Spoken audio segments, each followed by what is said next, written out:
नमस्कार, प्रज्ञाज वर्ल्ड मध्ये आपलं स्वागत आहे. सकाळी दुपारी संध्याकाळी हा चेहरा नाही पाहिला तर काय पाहिलं, तर हा चेहरा खुश ठेवण्यासाठी पोट पण साफ ठेवावं लागतं. म्हणून आज मी बनवत आहे एक पावडर. त्यासाठी घेतली होती मी आपली मोठी बडीशेप. तिला असं मंद आचेवर गरम करून घेतलं होतं. मग नंतर घेतले होते हे जिऱ्यांना पण मंद आचेवर असं भाजून घेतलेलं. मग त्यानंतर घेतले होते आपले तीळ, पांढरे तीळ, त्यांनाही असं भाजून लालसर करून घेतलं होतं.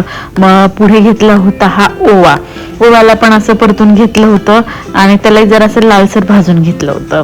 आणि मग ओवा झाल्यानंतर मी घेतले होते काही लवंग आणि इलायची. त्यांना पण मी मंद आचेवरती भाजून लालसर करून घेतलं होतं. आणि सगळ्यात महत्वाची गोष्ट म्हणजे नंतर घेतला होता जवस. आणि हे जवस माझ्या काकीच्या शेतातलं एकदम छान आहे. मग जवसला पण मंद आचेवर भाजून घेतलं, असं तडतड करत होते, म्हणजे गरम झाल्यावरती होतातच. आणि मग बघा सगळ्यांना छान पैकी असं मिक्स करून घेतलं. ह्या टोपल्यामध्ये केलं त्यांना थंड. आणि सगळ्यात महत्वाची गोष्ट नंतर त्याच्यामध्ये मी रॉक सॉल्ट टाकलं. रॉक आहे का ब्लॅक सॉल्ट आहे, ओके, काळ मीठ असताना आपलं ते वालं मीठ टाकलं. आणि म्हणजे जास्त मीठ नाही टाकलं, जरा चव येण्यासाठीच. आणि बघा आता सगळं किती मस्त वाटतं. हे सगळं आपलं झालं, सारण आपलं तयार. सारण म्हणता येत नाही, मिश्रण म्हणता येईल. आणि त्याला छानपैकी मिक्सरमध्ये ना असं बारीक करून घेतलं.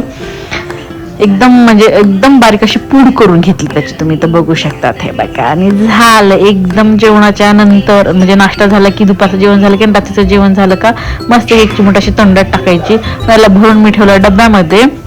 आणि डेली यूज साठी छोटूसा डब्यामध्ये मी ठेवला. ऍक्च्युली मी अंबाजोगाईला येते की रे मम्मीकडे. आता हा डबा घेऊन जाणार मी पुण्याला, कारण की आत्ता जाता बघा हा छोटू कुणाला खायला लागते. विरू पण खुश, विरूचं पोट खुश, तर विरूची आई खुश. बाय बाय, भेटूयात नेक्स्ट व्हिडिओ मध्ये.